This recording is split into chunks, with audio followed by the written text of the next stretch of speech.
You were anticipated. Our interaction begins.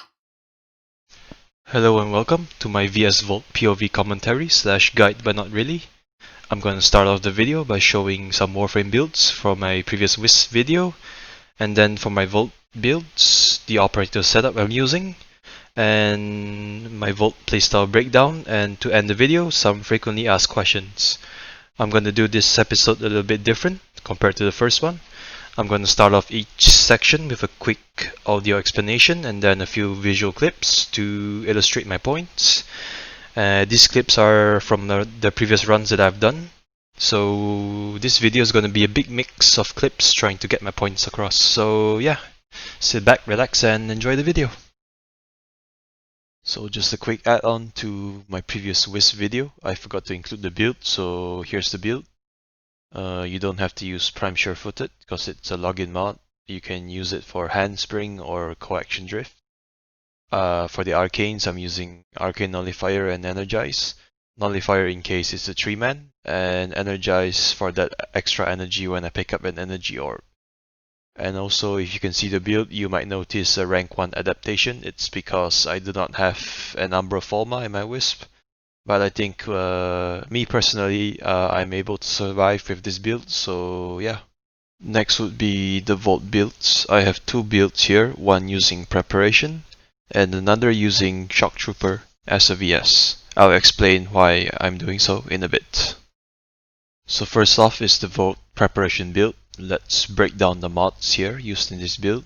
So firstly, the All-Rise Corrosive Projection to reduce the armor of the Eidolons. Prime Surefooted to prevent unwanted knockbacks, or is it knockdown? I can't remember. But since it's a login mod, you can replace it with either Coaction Drift or Handspring. Next would be the 8 mods below. I'm using Prime Flow and Preparation. As you can see, my energy pool is around 850, and by using the Preparation mod, whenever I log into, or whenever I enter planes, my energy pool is always full. And also one good thing about this mod is that I always get back my energy when I revive myself. And it's important to note that you do not get back the energy when you are revived by teammates. So yeah, this is just to just for a better economy of using your energy pads during the hunts. Next would be using Adaptation and Vitality to increase my survivability during the hunts, just in case I have to face tank lasers or the acid rain. So yeah, I die less frequently in this build. And lastly would be using Natural Talent, as I have a faster shield placement animation. And yeah, and also for this build I prioritize duration and efficiency. By using a 204% duration, I have about a 50-second duration shield. And this duration allows me to have enough time for the shields, especially during pre-shields and cap-shot shields. The two arcanes I'm using are Arcane Energize and Arcane Nullifier. Arcane Energize for the extra energy or rather that chance for an extra energy whenever I pick up an energy orb every time an Eidolon limb breaks. And lastly, Arcane Nullifier. It helps especially when you have to place shields when the Eidolon is awkwardly placed near the water to avoid unwanted magnetic procs. And next it is the Shock Trooper Volt build for VS. This is a niche build where your DPS requires an additional buff from Shock Trooper.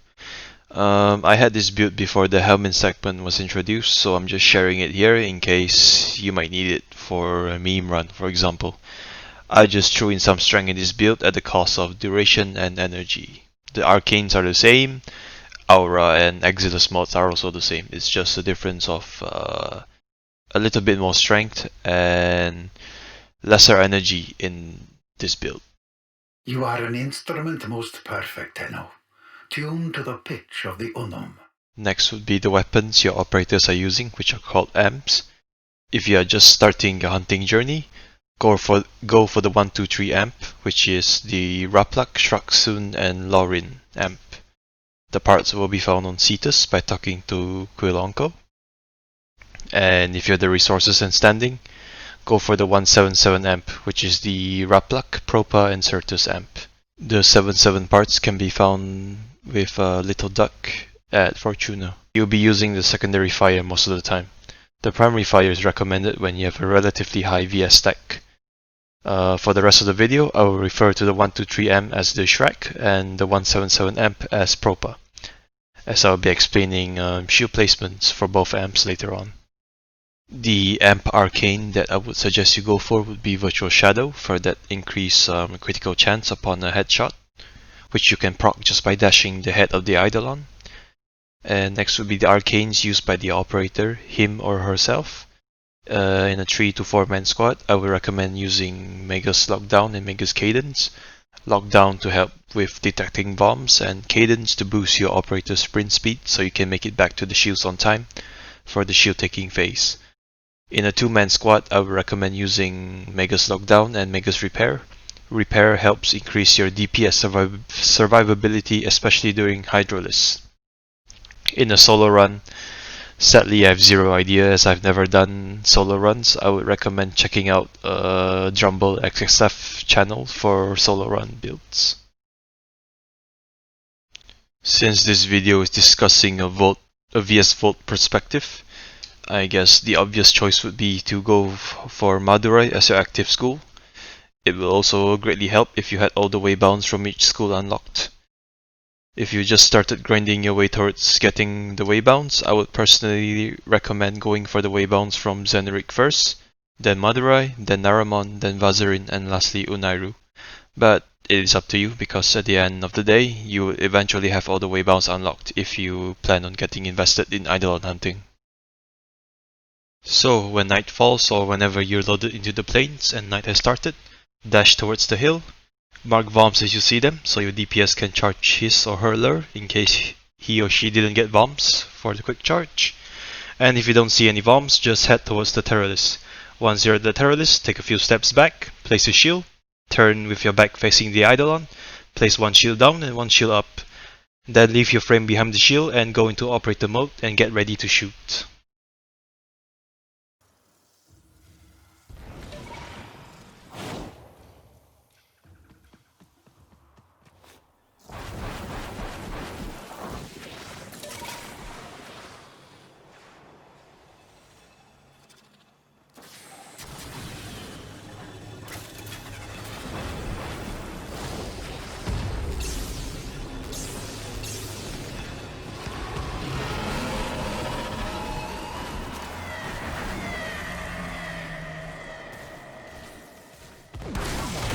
Energy spike. I advise falling back. That device is insufficient. You are. So as you just saw in the first clip, the first shield I place facing the Eidolon, I use it as a reference to see where the Eidolon is walking. Then the next shields I place with my back facing the Eidolon are where the shooting happens. I leave my frame behind the shield so I can force detonate my Propa shot earlier than usual. A Propa shot takes roughly 2 to 3 seconds before it explodes. By shooting at my frame, I can cause it to detonate earlier. So in the case of the first Propa shot fired normally, not taking the shield down completely, I have the choice to fire my Propa at a frame causing an earlier detonation instead of waiting another 2 to 3 seconds before it explodes. The reason why I place an upper shield is usually for Raplock shots. By placing a lower and upper shield, we have the choice to either fire Propa or Raplock at the shields. But priority always goes towards the Propa shield. Right, after the first limb is taken, the Eidolon will then shift to either the left or right side depending on which limb is broken. The Eidolon will always move towards the opposite side of the limb broken. For example, shooting the left limb will cause the Eidolon to fall towards the right side and vice versa. Normally, the DPS will alternate between limbs so that the Volt player doesn't have to replace shields for every limb. This is where a high duration build comes into play. If you have a high duration and if your DPS alternates between limbs, then you only have to replace the shields twice. But me, personally, I replace shields after every limb break, but it's up to you personally. As long as your shields are up and placed properly during every shield phase, then we cool. After all the limbs are broken, the terrorists will then take a quick nap before the capshot phase. Wait a few seconds before placing your capshot shields, depending on your shield duration build. If you have a short duration, place them later. If you have a longer duration build, then you can place them as early as you can. I usually use his longest arm or his left arm as shown in the clips as a reference. So at the edge of this arm I place the shields here. This tip I got from a few hunters back in the day who are Topper Harley 69 and PrimedDarken. So yeah, credits to them for teaching me this little neat trick on placing capshot shields. Also a quick note, you can only place a maximum of 6 shields at a time. Placing a 7th shield will cause the first shield to disappear and so on. I usually place about 5 shields for the capshot phase. Another fun fact is that stacking shields only provide bonus electric damage. So that's why we only place the shield for operators, since the crit damage bonus does not stack with shields. When the Eidolon starts to stand up, that's your cue to go place pre-shields. There are 4 possible spawns for the Gantolist and also the Hydrolist: the close right, the close left, the mid and far spawns. How I usually pre-shield is going from close left to right then to mid. I normally ignore far spawns since it's the furthest spawn away and I'm a lazy ass. I only pre-shield at far spawn if the Eidolon is already there or if I feel like it. A reason, or rather an excuse to not pre-shield far, is because the Eidolon limb at this spawn takes the longest to be visible to be shot at due to the sloppy terrain. Also remember that you are taking a risk by not pre-shielding far, as you do not benefit from the bonus crit damage from the shields. So if you are a responsible Volt player, unlike me, then I would recommend pre-shielding the far spawn too. Energy spike. I advise falling back. That device is insufficient.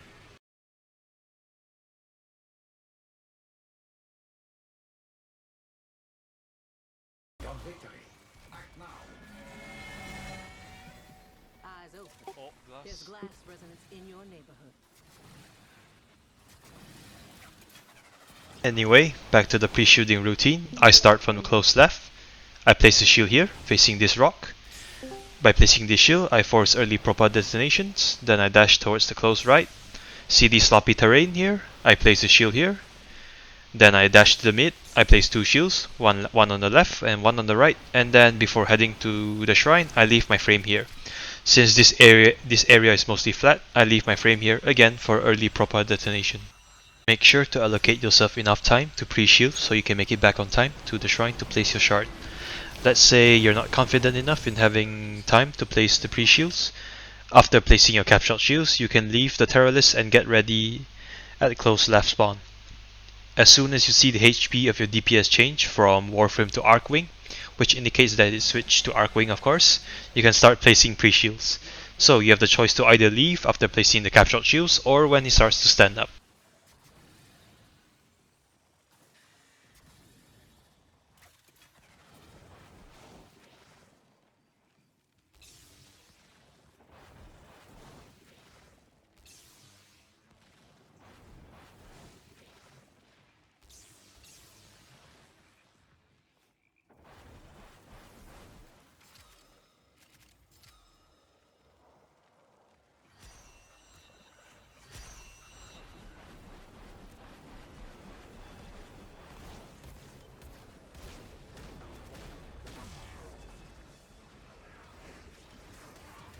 Energy spike. I advise falling back. That device is insufficient. Once all the shards are placed and the Eidolon is summoned, dash towards where you see the light. A rule I generally use when dashing from the tip of the shrine: if you take 2 dashes, it means it's the close right. If you take 3 dashes, it's the close left. 5 dashes means the meat spawn. If you see light at the end of the lake, that means the Eidolon is at the far spawn.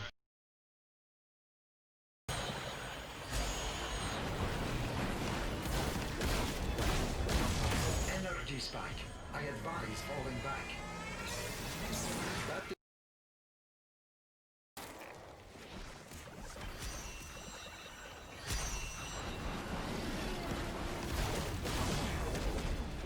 Energy spike. I advise falling back. That device is insufficient.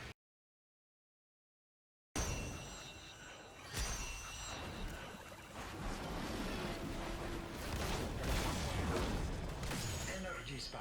I advise falling back.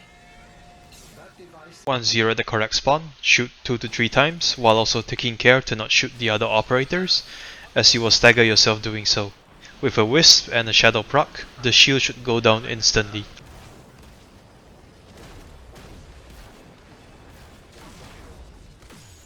Energy spike. I advise falling back. That device is insufficient. You are directed to secure and... As soon as the limb breaks and the Eidolon kneels, place your shields right in the middle of him, right between his legs. A shield at the bottom for proper shooters, a shield at the top for Raplak shooters. Again, prioritize placing the proper shield first. You do not have to place a Raplak shield if you want to charge more VS. As mentioned before, if you have a high duration build, you can replace the shields at maybe the 3rd or 4th limb. I personally place new shields after every limb break, but it is up to you. Just make sure the shield is there and it is usable for every shield phase. Energy spike. I advise falling back.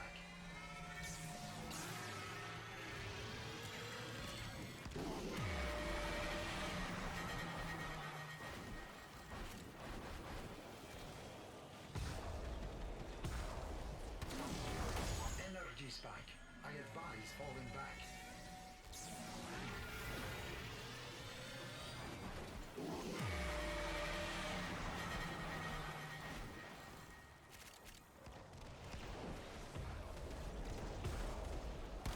Energy spike. I advise falling back.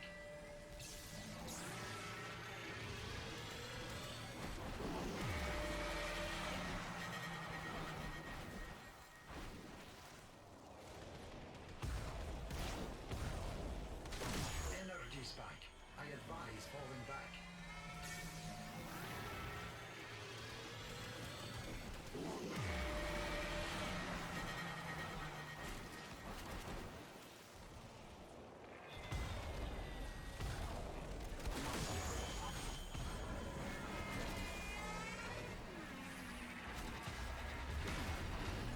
Sentient energy.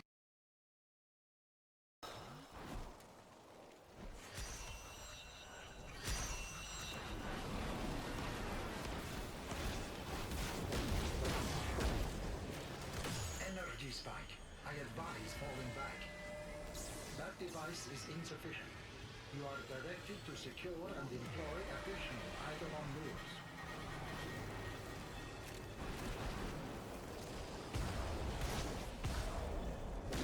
Energy spike. I advise falling back.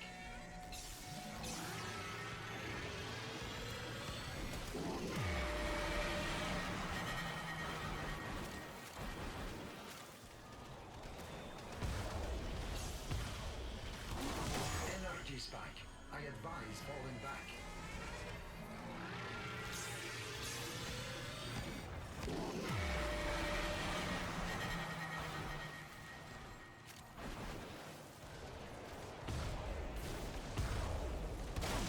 Energy spike.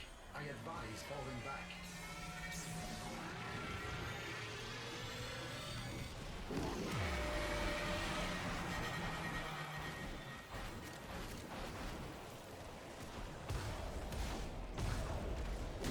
Energy spike. I advise falling back.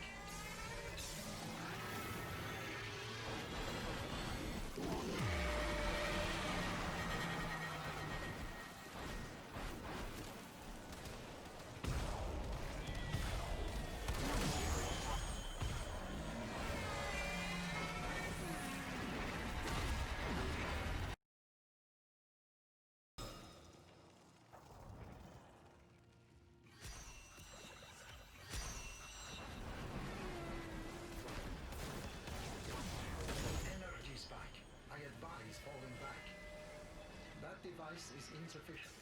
You are directed to secure and employ additional Eidolon lures.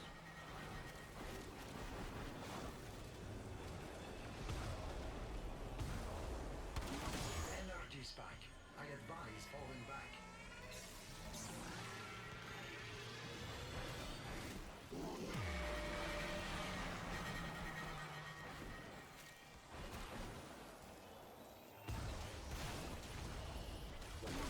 Energy spike. I advise falling back.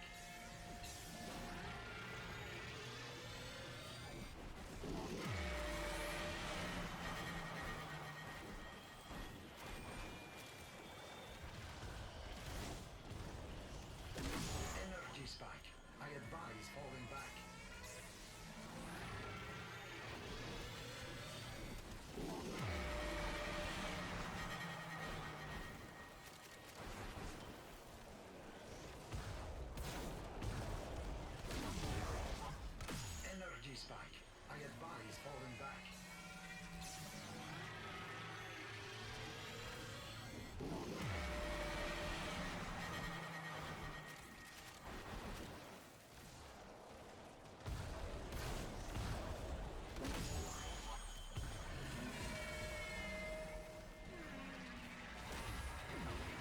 Sentient and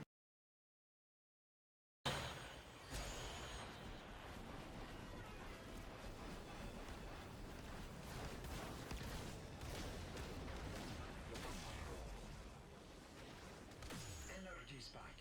I advise falling back. That device is insufficient.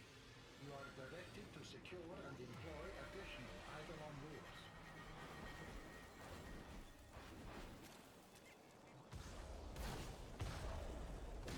Energy spike. I advise falling back.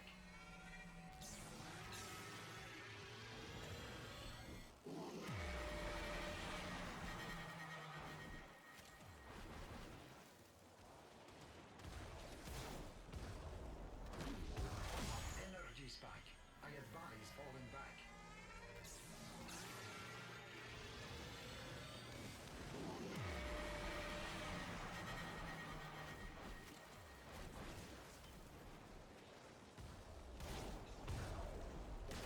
Energy spike. I advise falling back.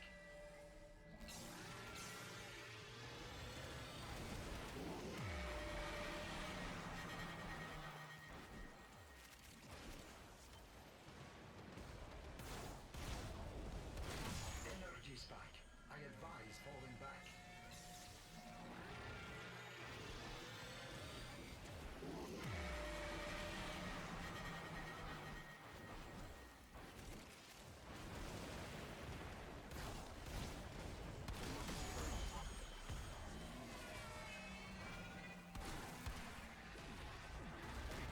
Sentient energy. After all the limbs are broken, same as before, wait for a while before going to the edge of his left arm to place 5 cap shot shields. When he starts to stand up, you can start pre-shielding. Rinse and repeat the same steps for Hydralis. After the Hydralis is capped, head to the gate. The DPS should normally TP the loot lure there, pick up your rewards and be ready for the next runs.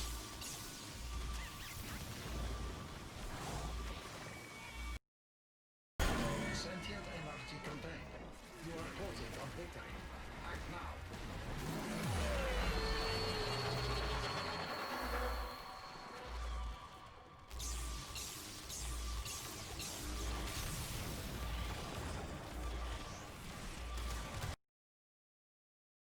Contained. You are closing on victory. Act now.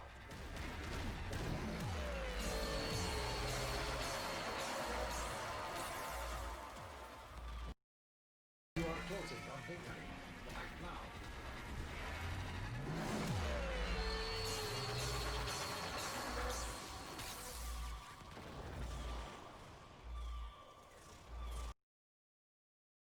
Energy contained. You are closing on victory. Act now.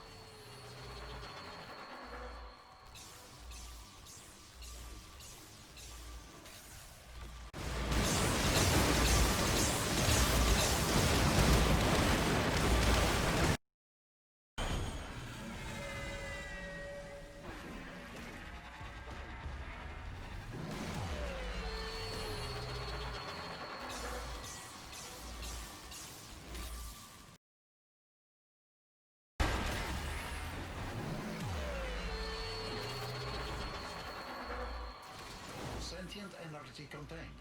You are closing on victory. Act now.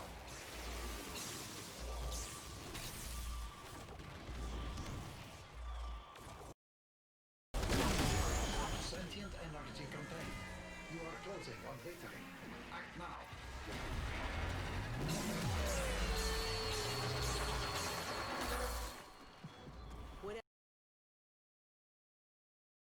As you can see in the clip, from where the Terrorless is walking up towards to, approach the Terrorless, look up and place horizontal shields. In your area. I advise you to be careful.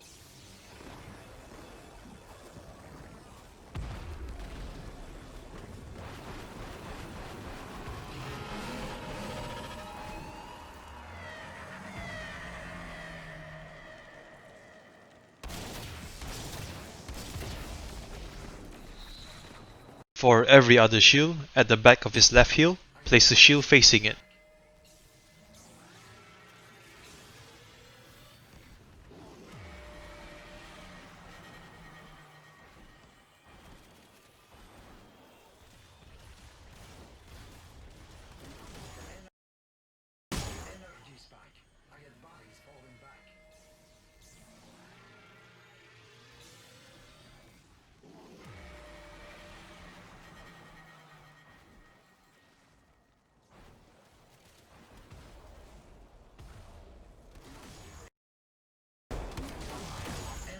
spike. I advise falling back.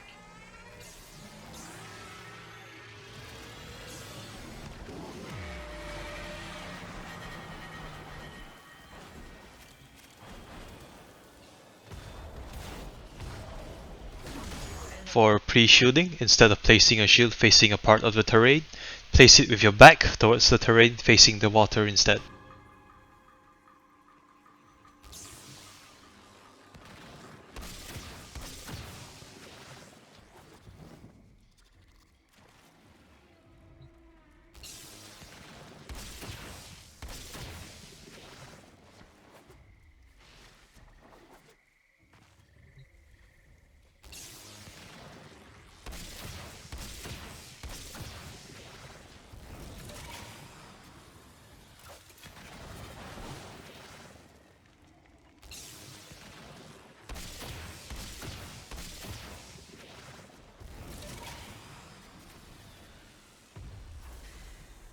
Ah, a desire for greater agency. I can assist. Now, first question would be, how do I shoot proper? When's the best time to shoot it? I suggest you find your proper timing by playing the propa game developed by Cooks on Eidolon.com/games/propa. The link will be in the description. I normally time my propa when he switches lifting his legs, like when he starts lifting his right leg and his left leg. I usually time my shots in between. So yeah, do check out the site to find the proper timing for you. Next question would be, is Volt replaceable in Eidolon Hunting? Not really. For now, no other warframes provide buffs to operators like Volt shields. By not using Volt in your runs, you are reducing your chances of getting consistent one-shots to take down shields, as Volt shields provide bonus critical damage to your M shots, if it crits of course. It also serves as a barrier to prevent stagger if the shot is fired through the shield. So yeah, I don't really see a reason to not use Volt for hunting unless you want to add like some challenges to your runs. That being said, 6x3 runs have been done without Volt shields, but I don't really think it's a reason to not run Volt for hunts. Is frame or early detonation really required? I would say frame or early detonation is mostly used during the first Terrorless shields, water shields, and or when you run out of stacks. Since a proper shot has a delay in its detonation, forcing an early detonation helps speed up the run a little bit if done properly. In a 5x3 run pace, it is not required. However, in a 6x3 run pace, it is recommended, but not required. Having a little bit more time is always a bonus, I think. Are pre-shields a must? If you want to do a faster run or faster runs or reach a 6x3 run pace, then yes, I would strongly recommend pre-shielding. Next question would be, do I shoot my propa or my Rapluck for water shields? Propa is always recommended since it has a higher base damage. I think it's about 3 times more compared to Rapluck. However, Rapluck has a higher crit chance compared to Propa. I think it's about 8% more. But when you're taking water shields, you'll have a relatively lower VS stack compared to when you're taking, let's say, the 3rd or 4th shield of the Eidolon. So I would lean towards using Propa for water shields. I've also heard of Rapluck shots being weird for water shields, but I cannot confirm it for myself, as I've never tested it. But yeah, I recommend using Propa, firing maybe 2 or 3 shots depending on your luck on getting crits. And last but not least, do I shoot Propa or Rapluck for every other shield? I personally prefer shooting Propa for the first 2 to 3 shields after the water shield. And then for the last 2 to 3 shields, I will use Rapluck if I have a high enough VS stack and if I'm feeling lucky. You can check out the table that will follow this image on the VS required for each shield. Yeah, this table is thanks to Aznvasions, HansonAllister, and poepoeorg, if I'm saying the name correctly. Yeah, do check out the table.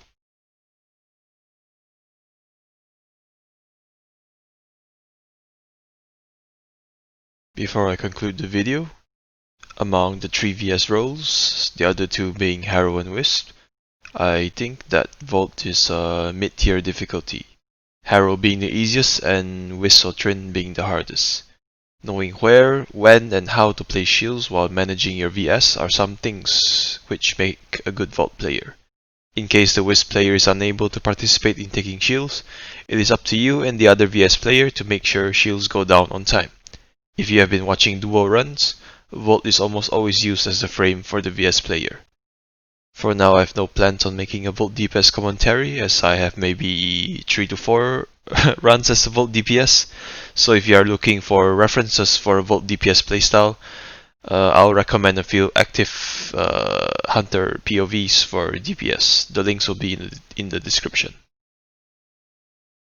Since I only plan on this series covering only VS playstyles, I guess the final chapter would be a Hero POV commentary. I'm not sure when it will be out, probably a few weeks from now on, but no promises. I also plan on making it a more beginner-friendly commentary, I guess, since Harrow is one of the easiest roles among the three VS roles. So yeah, let's see how it goes. If you made it this far into the video, thank you for your time. Hope you enjoyed or at least understood the commentary. Just trying to share my POV as a VS player in Eidolon Hunting. If you have any questions or comments on the commentary, please leave them in the comment section below, and I'll try my best to acknowledge them as soon as possible. So yeah, thanks for watching. From memories of a past that is yet to be, the Unknown knows you as a terror to the Eidolons. This has been waiting for you, to deliver upon them a terrible ruin.